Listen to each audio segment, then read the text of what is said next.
Hello বন্ধুরা, good morning. তোমরা সবাই কেমন আছো? আশা করি খুব ভালো আছো। আমিও খুব ভালো আছি। আবার চলে এলাম একটা ছোট্ট ভিডিও নিয়ে। তো দেখো, বুঝতেই পারছো আমি রেডি হয়ে গেছি। আমি আর এই যে আমার এই গেন্ডুটা রেডি হয়ে গেছি। তো কোথায় যাচ্ছি, কেন যাচ্ছি, এবং সেখানে গিয়ে অনেকের সাথে তোমাদের পরিচয় করিয়ে দেবো, তারা আমার কে হয়। তো যাই হোক, তোমরা ভিডিওটা দেখতে থাকো। আগে আমি সেখানে যাই। তো দেখো, গাড়ি বের করছে আর ও রেডি হয়ে গেছে। কি করছে দেখো, নিজেরটা না পরে বাবারটা পরে বসে আছে। তো আমরা রোড থেকে অলরেডি গ্রামের রাস্তায় ঢুকে গেছি। এখনও অনেকটাই দূর আছে গ্রাম ঢুকতে, কিন্তু তোমার এটা রোড থেকে বাঁ দিকে রাস্তায় নেমে যেতে হয়। রোডে ভিডিও করলাম না, কারণ আমার এমনিতেই ভয় লাগে। তো যাই হোক, জঙ্গলটা তোমাদেরকে একটু দেখায়, গভীর জঙ্গল। আর এখন তোমার প্রায় 10টা বাজছে, তো তার জন্য কি রোদ টোদ আছে বলে ভালোই বুঝতে পারছো।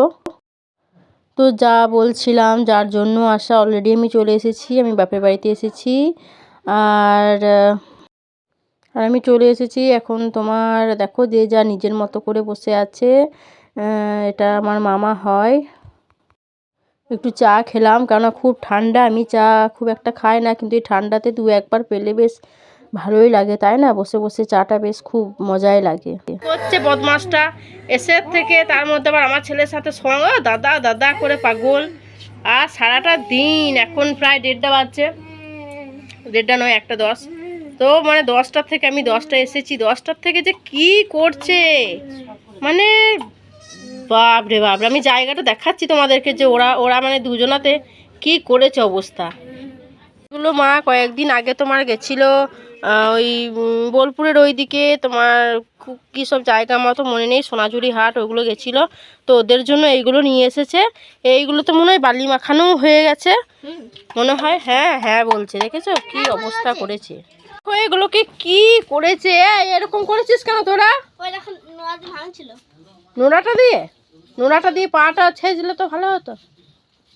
কি অবস্থা করেছে, কি অবস্থা, মানে এগুলোকে পুরো কুচি কুচি করে চারিদিকে। আর একেই তো মানে এই দেখো ধান, এইদিকে সব ধান টান হয়ে, তার মধ্যে আবার আমাদের বাড়িতে ছাগল আছে। এই বাপরে, এই দুটো কোন ছাগলটা যেন শরীর খারাপ হয়ে শুয়েছিল রে?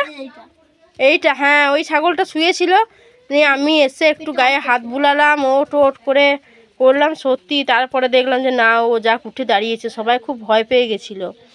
আর এই ছেলে দুটো তো বলছিল মনে হয় ছাগলটা বেঁচে নেই, মারা গেছে, এরকম বলছিল। তো আমি মুড়ি খাচ্ছিলাম, খেতে খেতে তোমার আসলাম, এসে ওর গায়ে হাত দিলাম, ওট ওট এরকম করে অনেকক্ষণ ধরে গায়ে হাত বুলিয়ে বুলিয়ে ওর যাক দেখলাম যে হ্যাঁ একটু নড়ানড়ি করছে আর কি। বলো, বলতে থাকো। আজকে আমার আনন্দের সীমা নেই। কেন গো?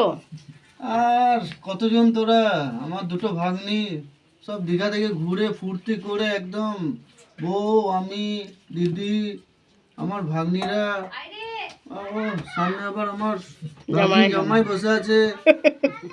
আর একদম কালকে তো প্রচুর সব মাংস, মাছ, চিকেন, কি খাইনি। আবার আবার সেই দীঘার সব দুনিয়ার সব মাছ, ভ্যারাইটিস রকমের মাছ, ভ্যারাইটিস, পমফ্লেট, আরো কি কি হয় রে, অনেক অনেক ওই সামুদ্রিক অনেক কিছুই মাছ থাকে।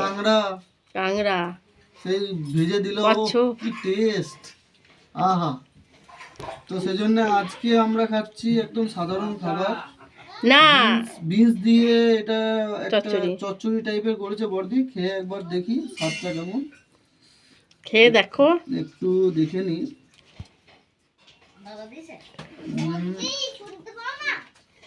না, দারুণ দারুণ দারুণ। তুমি এমন না বললে মনে করলাম যে বলবেন না, জুত হলো না। মানে সাধারণত কেউ এরকম বিনস দিয়ে এই টাইপের করে না। আমরা অনেক সময় কিরকম করি, বিনস ভাজা। তো সেজন্য একটা নতুন নতুন স্টাইলের একটা রান্না, বেশ ভালো লাগলো। আচ্ছা, তার সঙ্গে তুই বসে যা, বসে যা। বাঙালির একটা প্রিয় খাবার আলু পোস্ত। না, আরও তোমার হতো, কিন্তু তোমার আমার জন্য করলো না, বললো যে বৃহস্পতিবার তুই তো খাস। আমি বললাম তোমাদেরকে কিছু করে দিতে, আচ্ছা, এরপরে আবার তো বললো আরেকটা যে না এরকম কিছু করব না, ঠিক আছে, কাল তো অনেক অনিয়ম হয়েছে, আজকে ওই একটু পোস্ত ডাল ভাত করি আর কি। পোস্তর সঙ্গে না সঙ্গে পোস্ত, সঙ্গে ডিম ভাজাও আছে এই যে হ্যাঁ আমি তো এটা বলতামই যে আবার হ্যাঁ মানে ওটাই আর কি, মানে মাছ শেষে মাংস আবার কিছু হলো না আর কি, একটা সাধারণ খাবারের মধ্যে একটা ওইটাই একটা আর কি। দারুণ জিনিস, তাই না? আমারও তুমি কি ডিম বলছো? ভাজাটা খুব ভালো লাগে সত্যি। তুমি কি বলছো? কিছু বউ বলো? তো কি বলবো, সত্যি এইটা আমার মাম্মি হয়। তো মাম্মিকে দেখো কি বলবো, আমি নাম দিয়েছি একটা, সবাইকে বলবো বলেই ফেলি। আমার আমার বন্ধুরা তো খুব ভালো, কেউ কিছু মনেও করবে না, সবাই জানে আমার এই মামিটার নাম দিয়েছি মিয়ানমুড়ি। ব্যাস, ওই দেখো আর মাই তাড়াতাড়িতে এই দেখো কি করলো, দেখো অবস্থা, যাক পরিষ্কার করুক। হ্যাঁ সে ঠিক আছে, এখন তাড়াতাড়ি লেগে গেছে।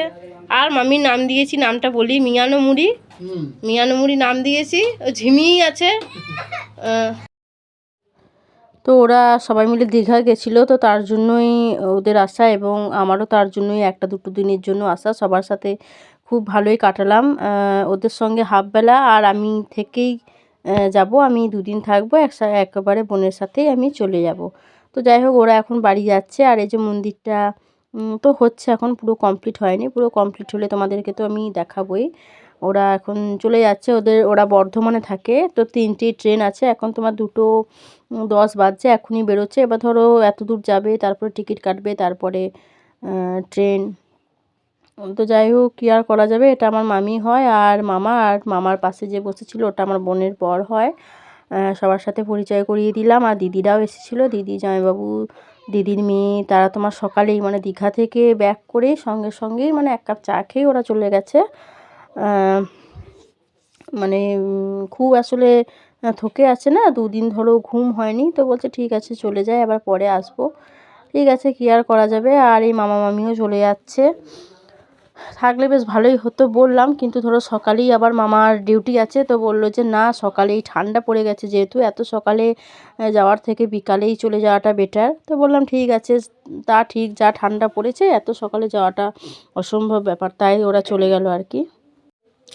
তো ওরা চলে গেল, আর এই মন্দিরটা দেখায় তোমাদেরকে, মন্দিরটা তো আমি যতবারই আসি তোমাদেরকে একটু একটু করে ভিডিও করে দেখাই। আর আগের এই যে মন্দিরটা সেটাতে তোমার কারুকার্য হয়েছিল, আর এই দুটো শিব মন্দিরে কারুকার্য হয়নি, এখন তোমার এগুলোও হচ্ছে আস্তে আস্তে। আর এখানে সামনেটা একটা শিব করেছে, দেখায় তোমাদেরকে একটু জুম করে, তোমরা বুঝতে পারছো কিনা জানি না, এখন হ্যাঁ দেখা যাচ্ছে। আর বাঁশগুলো আছে সেই জন্য দেখতে একটু অসুবিধা হচ্ছে, যখন পুরো কমপ্লিট হয়ে যাবে আরও ভালো লাগবে, তখন আরও ভালো। ঠিক আছে বন্ধুরা, তোমরা সবাই ভালো থাকবে, আমি ভিডিও এখানেই শেষ করছি, দেখা হবে আমার পরের ভিডিওতে। তোমরা ভালো থেকো, সুস্থ থেকো, টাটা।